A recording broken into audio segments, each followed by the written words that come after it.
Terima kasih pemirsa masih bersama kami. Sebagai pilar keempat demokrasi, tugas jurnalis adalah menanggung resiko tinggi dari teror dan juga intimidasi, gangguan hukum, dan juga kekerasan bahkan hingga pembunuhan. Ini karena pekerjaan wartawan seringkali bersentuhan dengan mereka yang memiliki kepentingan, jabatan, hingga kekuasaan. Lalu bagaimana perlindungan dan juga kesejahteraan wartawan selama ini? Berikut laporan tim Delik RCTI.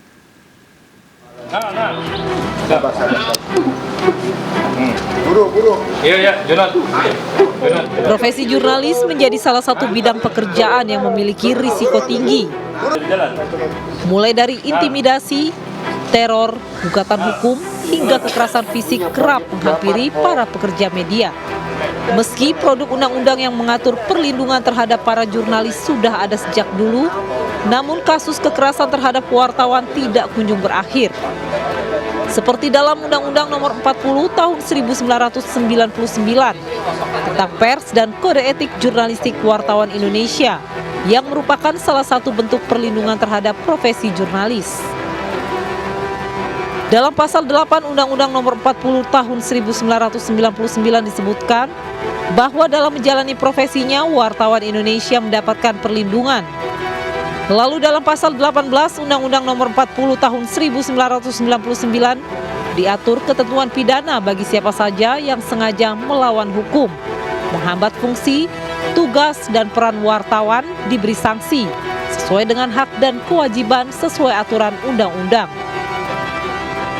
Sepak terjang wartawan yang seringkali bersinggungan dengan sejumlah kepentingan diduga memicu profesi jurnalis menjadi rentan atas kekerasan maupun intimidasi.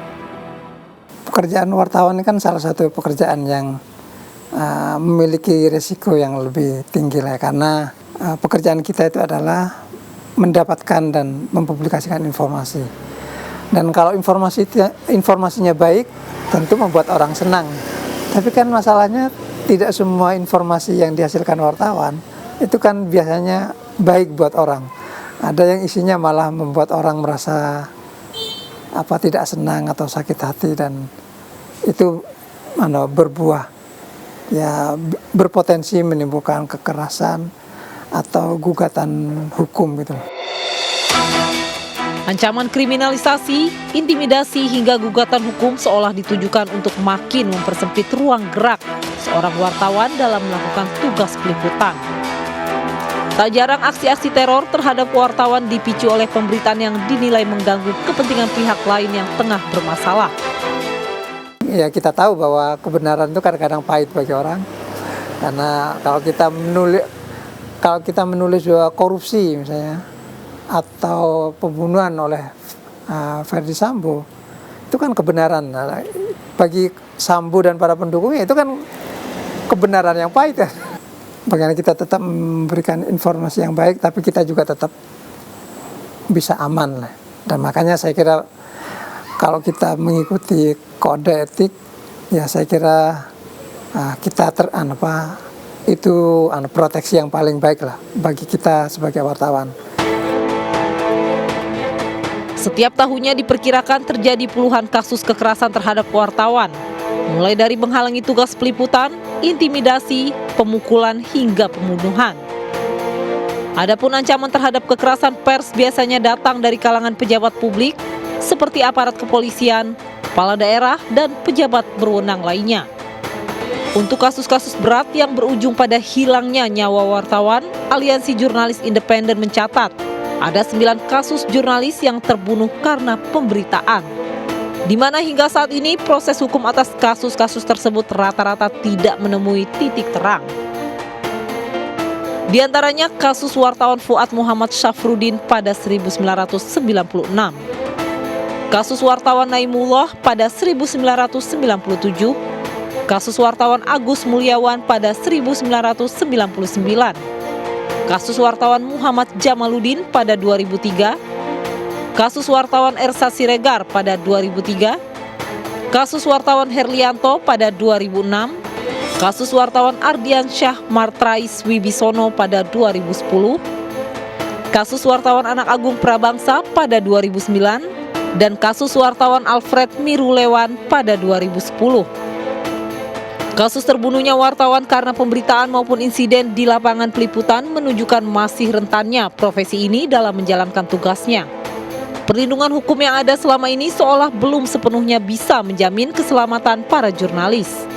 Padahal Dewan Pers selaku lembaga yang menaungi sengketa pers telah memberikan sejumlah mekanisme dalam mengakomodir kasus-kasus yang berkaitan dengan tugas-tugas jurnalis di lapangan. Narasumber atau institusi ataupun personal, ya kan, kalau dia dirugikan oleh pemberitaan, maka sebenarnya dia mempunyai hak untuk menggunakan hak jawab. Nah, hak jawab ini harus dilalui oleh pers sesuai dengan pasal 5 Undang-Undang Nomor 40 Tahun 99. Di pasal 5 disebutkan bahwa pers wajib melayani hak jawab. Nah, jadi prosesnya itu aja. Jadi kalau misalnya kita nggak suka dengan pemberitaan, udah layangkan hak jawab. Nah, ketika hak jawab itu tidak dilayani oleh si perusahaan pers tersebut, maka perusahaan pers itu juga bisa dikenakan sanksi.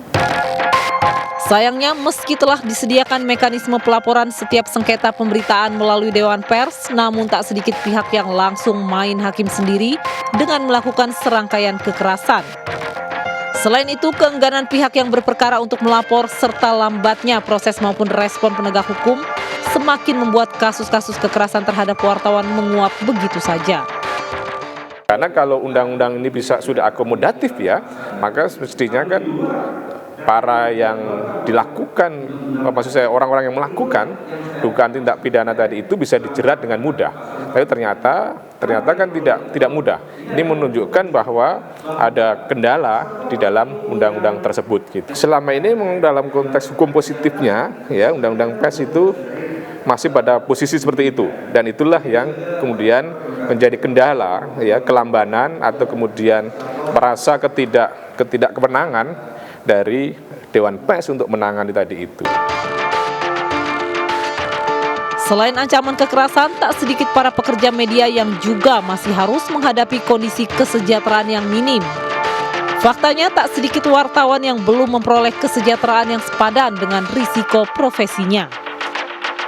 Kalau untuk kesejahteraannya mungkin klise ya bagi semua wartawan terkait dengan gaji mungkin. Kita kan kerja di lapangan ya, kita nggak tahu apa yang akan terjadi ketika kita liputan di lapangan, bagaimana resikonya itu kan menurut saya tinggi juga kerja jurnalistik itu. Jadi perlu ada kepastian soal asuransi, soal kesehatan, keamanan, dan atau mungkin kesejahteraan juga gitu loh, karena kita bekerja di lapangan juga nggak mungkin tenang kalau misalnya kesejahteraan kita di rumah itu nggak terpenuhi gitu loh.